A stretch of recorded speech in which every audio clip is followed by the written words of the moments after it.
Gracias, presidenta. En esta hora grave, quisiera que mis primeras palabras fueran de recuerdo para todas las personas fallecidas por este virus que está afectando a toda España, que son ya más de 500 a fecha de hoy. Personas que han fallecido en muchos casos de forma solitaria, privadas de poder despedirse siquiera de sus seres más queridos. Quisiera también mandar un mensaje de condolencia a esos familiares que no han podido estar con sus seres queridos en los últimos momentos, e incluso en algunos casos que no han podido ni siquiera acudir a los sepelios. Especial recuerdo nos merecen algunos de nuestros mayores, como los 20 fallecidos ayer en una residencia a los que no les llegó la ayuda sanitaria que se les prometía.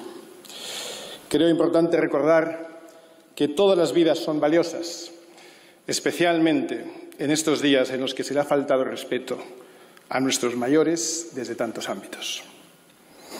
Los que nos han precedido por el camino, los que nos han legado la España que hoy conocemos, merecen el mayor reconocimiento y no el desprecio por su vida que algunos venimos observando con tanto dolor. Vaya desde aquí nuestro homenaje a los mayores. Tener por seguro que sois importantes para nuestra sociedad y que os queremos. Y al resto de españoles hacemos un llamamiento para que tengamos todos un gesto con algún familiar, algún vecino, algún conocido de mayor edad, manteniendo todas las medidas de seguridad necesarias para protegerles, pero hagamos que se sientan apreciados y valorados. No es tan difícil y se lo merecen. Quiero asimismo remitir un mensaje de esperanza a todos los que hoy no se encuentran bien de salud, a los que tienen síntomas, a los que están ingresados y a los que están afectados por otras dolencias que estos días parecen menos importantes o tienen menos cobertura mediática. Nos acordamos también de vosotros y mantenemos la esperanza de poder volver a veros recuperados muy pronto. Señorías, es el momento de la rehumanización de la política. Por tanto, debería ser el momento de dejar atrás nuestras diferencias. El frente común que tenemos nos exigiría a todos remar juntos en la misma dirección. Las diferencias de hace unas semanas hoy deberían dejarse atrás.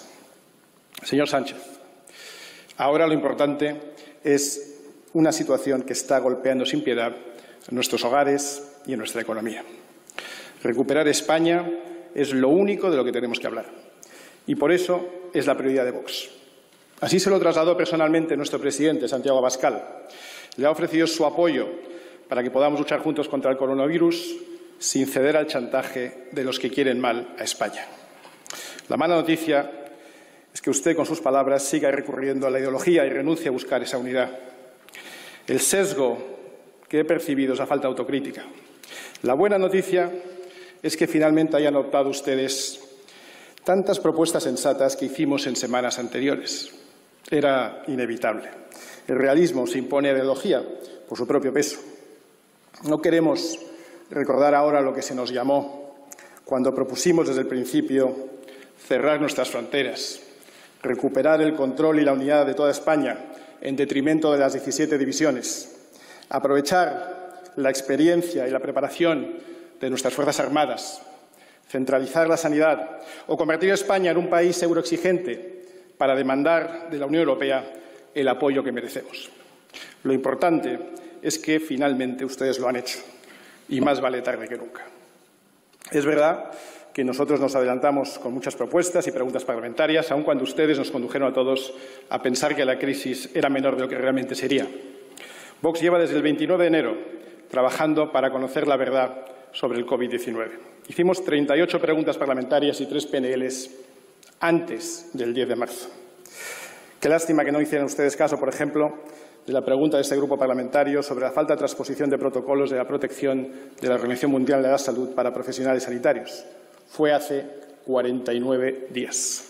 O de la proposición de nuestro grupo solicitando el cierre de fronteras con China, hace 36 días. O de la proposición no de ley solicitando el cierre de fronteras con Italia, hace 22 días.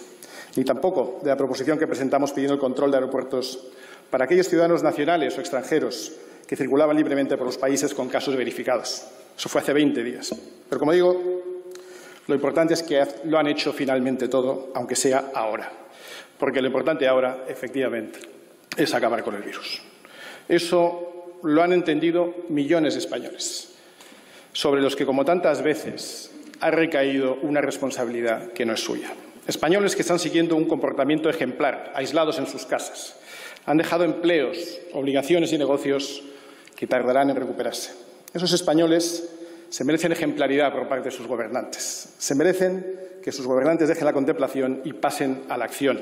Y se merecen que sus gobernantes pongan al frente de esta crisis a personas más capacitadas, menos ideologizadas y con mayor credibilidad que las que vemos hoy. Personas con capacidad de tomar decisiones proactivas. La señora Calvo y el señor Iglesias no pueden continuar en su gobierno. Ni saben de salud, ni saben de economía. Y han demostrado sobradamente su incapacidad para ejercer las vicepresidencias de España. Si a usted le sucediera algo, señor presidente, que no lo deseamos, pensar que la señora Calvo o el señor Iglesias estuvieran al frente de este país nos pondría muy nerviosos. Tenemos que intensificar el apoyo a nuestros profesionales, volcarnos con el personal sanitario, blindar su seguridad y multiplicar sus recursos. Tenemos que protegerlos, porque son ellos quienes están en primera línea de lucha contra el virus. No es de recibo que haya personal sanitario sin guantes, sin mascarillas, sin acceso a test diagnósticos, o que lo haya en unos centros sí y en otros no. Todos nuestros profesionales deben poder realizarse el test de manera inmediata. Y en muy corto plazo, también todos los españoles que hayan estado expuestos al virus de forma directa o indirecta. No hacerlo solamente genera un resultado: falsear las estadísticas de contagio, es decir, ocultar la gravedad del problema.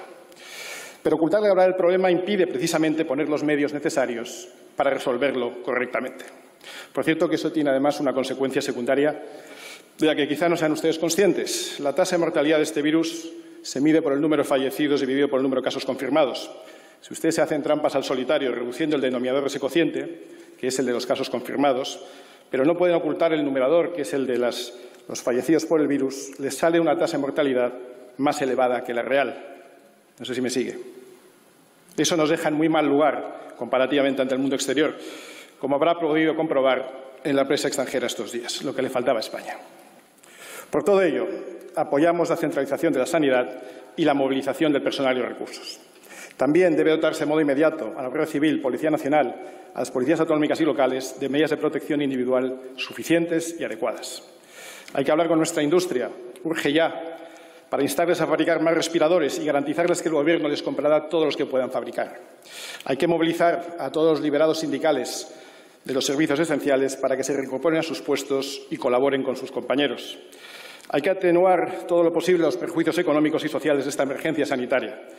Que el miedo al virus no nos haga más daño que el propio virus. España no puede detenerse, porque solo enfrentándonos al miedo, a la parálisis y al derrotismo, podremos hacer que la caída sea lo más temporal posible. Por eso, señor Sánchez, le pedimos al Gobierno que dé un giro de 180 grados a su política, para aliviar a los agentes económicos de las pesadas cargas que acarrean y que pueden empezar a visualizar una salida a la crisis del coronavirus. Y no sabe cuánto lamento tener que decirlo, pero ha vuelto a defraudar a los españoles. Ayer decidió no renunciar a las subidas de impuestos programadas por el Gobierno. Debe hacerlo. Le solicitamos un plan inmediato de ayudas a las familias y a las empresas, reduciendo radicalmente sus impuestos. Es necesario un plan de contingencia fiscal que permita reducir las cargas impositivas a todos. Señor Sánchez, debe renunciar expresamente a continuar adoptando medidas como la subida generalizada de impuestos, que limitan nuestra capacidad de generar riqueza y empleo. Apruebe una rebaja y un aplazamiento del pago de impuestos, en especial del IVA, IRPF, el impuesto de sucesiones y todas las tasas y arbitrios vinculados a la actividad económica. Permita el rescate de los fondos de pensiones sin penalización fiscal. Necesitamos un plan de contingencia empresarial que garantice que España se proteja al máximo, pero que no se detenga. Debe encontrar vías para garantizar una liquidez que se revela decisiva para evitar el colapso de la actividad económica. Nosotros solicitamos al Gobierno medidas para garantizar que las empresas no tuvieran problemas de caja al afrontar esta crisis, pero sospechamos que el Gobierno no conoce bien el día a día del tejido productivo. Está formado en su mayoría por autónomos, pequeños comercios y pymes, a quienes las trabas, la burocracia y las cargas pueden acabar ahogando, y más en situaciones como esta.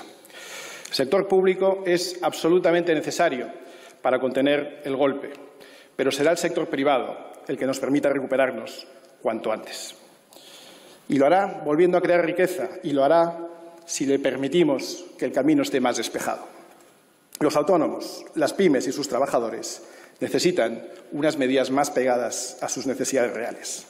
Por eso solicitamos que el dinero no llegue a salir de la caja de nuestro sector productivo mediante el aplazamiento del pago de impuestos que hemos mencionado. Y, por supuesto, el Estado debe liquidar inmediatamente toda la deuda comercial con sus proveedores y así ayudar a inyectar liquidez en el mercado. El Gobierno debe aprobar un plan de contingencia laboral que sitúe el empleo como la gran prioridad en esta crisis. La recuperación del empleo no puede convertirse en otra víctima más del virus. Por eso, las medidas laborales no pueden suponer una apuesta clara por la suspensión de los empleos, sino que precisamente hay que ayudar a los empleadores a que no tengan que recurrir a los ERTEs. Y la manera de hacerlo es liberarles temporalmente de otras cargas fiscales y sociales. Porque está claro que las pymes que lo estén pasando mal y se vean forzadas a elegir entre distintas obligaciones, atenderán primero a las inflexibles exigencias del Estado con posibles consecuencias negativas para sus empleados.